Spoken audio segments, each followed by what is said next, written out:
All right, now we're getting to metrics and the fun stuff. And again, I'm trying to make sure that we leave some time toward the end of today's presentation for some Q&A. So keep your questions coming.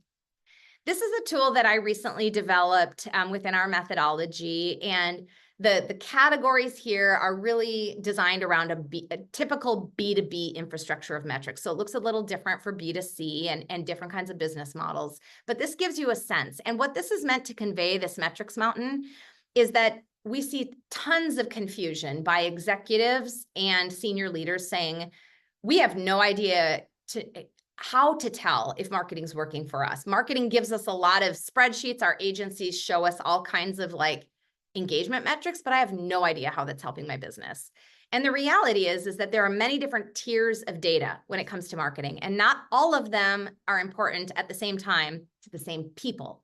And it's really important that you are able to design a dashboard for your business that gives the right level of visibility to the right players to create integrated accountability up this mountain. So when you think about it, you could be enamored all day long with metrics about how your content performs. Like, how many clicks did we get on this email? How many times was this blog looked at? Those are important metrics for your marketing team members to be tracking and understanding the trends and understanding how to optimize the performance of content. Above content, you have campaigns, which stitch together multiple components. So this webinar campaign involves email invitations and sales follow-up, and there's a lot of different things that go into it, and we're going to look at how the campaign performs, right?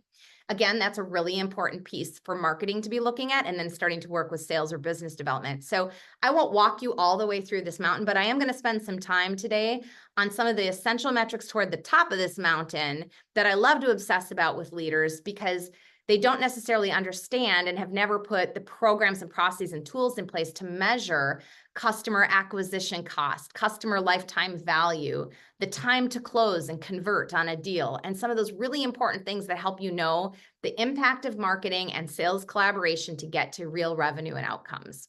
So hope that's helpful. If you want to go deeper on some of the metrics that I'm about to unpack that I just mentioned, I'm going to leave this on screen just long enough that you could grab your phone if you'd like to take a picture. But again, we'll make sure that this event recap is shared with you and you can get access to the slides if you like. But we do have a guide on our website that digs a little bit deeper into some of these top 3 metrics, and it is probably going to be helpful for you if you're struggling to understand how to measure the value of your investment in sales and marketing. All right, let's look at these 3 metrics as an example and kind of peel them back a little bit. All right, so time to convert, time to close, or you might call this deal velocity, okay? What this means is, how long does it take from the moment that you have identified a new prospective opportunity or a deal or a buyer to the point where they've said yes and they've become a new client or customer or buyer? What we're seeing in 2024, which is not surprising given the economic slowdown that began in 2023, is that sales cycles are lengthening. So like I said earlier in this presentation, if you feel like the deal cycle has been a slog, you're not alone. And I hope in your business, you're measuring that through some good CRM best practices, that you're watching the timelines, and that you as a team, if the timelines are getting longer, that you're doing what we're doing here, which is talking about how do we shorten them? How do we pivot our strategy? How do we maybe change our sales process? How do we change some of the solutions we're providing so it's an easier way to say yes, but still get our foot in the door? Those are the kinds of conversations that are really important. The other thing that's happening is not only are the cycles getting longer to get to a yes, but a lot of the cycles that lead to an eventual no aren't actually a no, they're just a deferred decision. There are a lot of deals that are just falling into just a holding pattern. We're just going to not do anything right now. So it's really important that your marketing team and sales teams have a strategy to continue to nurture those conversations and keep them alive, because when they are back to buying life cycle stage, you want to be top of mind with them. So how do you calculate this time to convert or this deal velocity? Well, it starts with needing to have a good CRM in place, a customer relationship management database where you're tracking your pipeline and your deal cycle. And with that kind of tool in place, it's really easy to measure the days between when something becomes a deal in your pipeline and when it is closed won. So you're just going to look to your CRM and build a deal report to show you that velocity and to track the trends over time. And I can tell you at Authentic, interestingly enough, there was a time when I thought in my head, before we were using CRM and had historical data, so very early in the business, I was like, I think my deal cycle is like 3 months, maybe. That's kind of what it feels like. Well, once we started to get the baselines and then be able to see the patterns, I learned that our deal cycle is actually usually less than 30 days. And that was mind-blowing for me, because what I learned was I was spending a ton of time on long cycle deals that ended up never being the deals that we won. It turns out that the deals we win with the clients that are the right fit, we can close those deals in 20 to 30 days usually. And so having those insights helps you decide where to invest your time and how to, what we learned is that we had to more quickly disqualify deals that were languishing in our pipeline because they just weren't going to go anywhere. They might resurrect another time, but them as a deal right now, if they're just sitting there, it's not going anywhere. So data is essential. All right, customer acquisition cost. There's a little smiley face on this page because I actually ran this through ChatGPT just to get some little talking points. But the fact is, all of us in marketing and leadership understand, for the most part, that the cost of acquiring a new customer or client has been increasing in recent years. And it's for a number of different reasons that, AI has reflected here for us. It's economic factors. It's the cost of our dollars with interest rates. It's the overall increase in ad spend and costs and restrictions on digital platforms. There's just a lot happening around us that is making it, more challenging than ever to predictively turn the knobs and drive down the cost of acquisition. And so I'll talk a little bit later about the cost of retention and the essence and importance of retention in your strategy. But customer acquisition cost is hard to manage if you're not tracking it. So let's talk about how you measure customer acquisition cost. If you're a B2B company and you have a sales team and a marketing team, you need to look at the entire investment in growth. So you would take the total cost of sales and marketing, which involves your staff and payroll for those positions and commissions, bonuses, all of that, as well as your program budgets. So anything you're spending in marketing activation or sales events or any of those things, you take that total pool of dollars spent and you divide it by the number of deals that you won in that time period. So at Authentic, we measure the cost of acquisition monthly by our monthly sales and marketing spend divided by number of new clients to give us that spend. And then we look at the trends quarterly and we look at it annually. So we're looking quarter to quarter, year to year data to see how our cost of acquisition is changing. And that helps us make different decisions about where we want to invest and where those dollars are going to go and where we're seeing the best conversion through which channels. So this is a really important metric to watch. You're going to get this data partly out of your payroll system, working with your finance team, and out of your CRM in terms of number of new clients won.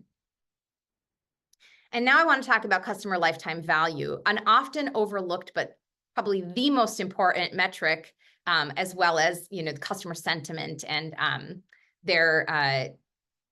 I'm sorry, I'm losing my acronyms in my head talking out loud all at once. But customer lifetime value is essential, and too many businesses get obsessed with new client acquisition. They're all about more at-bats, more wins, and of course, wins, new clients, and new customers is the lifeblood of every business. But what they fail to recognize is that if you're allocating all of your marketing dollars and energies over to net new business, and acquisition is your entire marketing strategy, demand gen, lead gen, and marketing is spending no time helping sales and delivery to nurture, retain, build, grow, and turn your current customers into raving fans and advocates who stay with you, you're losing so much money. So my encouragement to you is don't spend so much time and energy and money trying to bring people in the front door and then not pay any attention to what's happening with attrition and churn as they're leaving your organization. So some of the stats on this page are pretty stunning. It costs 5 times, maybe more, than to acquire a new customer than it costs to keep them. So make sure your marketing program has budgets for customer appreciation, for maybe you need to put together a customer advisory board and really treat those people with the special accolades of being advisors back into your business. Whatever that needs to be, you need to have some programmatic approach around it. We already talked about that second bullet point, too much focus on new client acquisition, not enough on client retention. And if you haven't done an exercise, if you sell more than one service or product or solution to the same type of customer client, and you haven't done an analysis of the number of your clients who are using more than one of your solutions, one of the biggest growth opportunities is to make sure you're educating your clients on what else you can do for them. I'm shocked at some of the vendors that we've worked with at Authentic who I've never even knew. I worked with them for 3 years before I even knew they offered other services, and I had been approaching other vendors for that help. So don't forget to remarket your offerings back to your existing customers. Like that add-on revenue is really incredible because you've already hopefully established trust there and you can go deeper. So how do you measure customer lifetime value? Well, in a B2C versus a B2B, it's a little different because in a B2C or even in a B2B world that's more about transactional or product purchases, you got to make a decision about like the timeline of the repeat purchase history that you're going to look at. But in a business like Authentics, where it's an engagement, a continuous engagement, like on a retainer basis, we're going to look at the value of that client engagement, like what are the monthly fees? We're going to look at either not in our world in the number of deals they've done, but maybe in your world, your clients do multiple projects with you over the span of a year. And then you're going to look at the time that they've been retained and engaged with you. So, and you're going to calculate that out based on dollars over the life cycle of that customer's engagement with you to understand the value of that relationship. And some things might shock you. Like, for instance, we've had clients that have been on large retainers that look really valuable, and then they're with us only 6 months. And then we've had other clients on really small retainers that don't seem and feel as important, but they stay with us for 4 or 5 years. The value of that relationship and that depth of that trust is incredible. And then you got to look at the profitability underneath that as well. But to get to customer lifetime value, you're going to need to calculate based on some accounting data like start dates, total dollars billed, and end dates.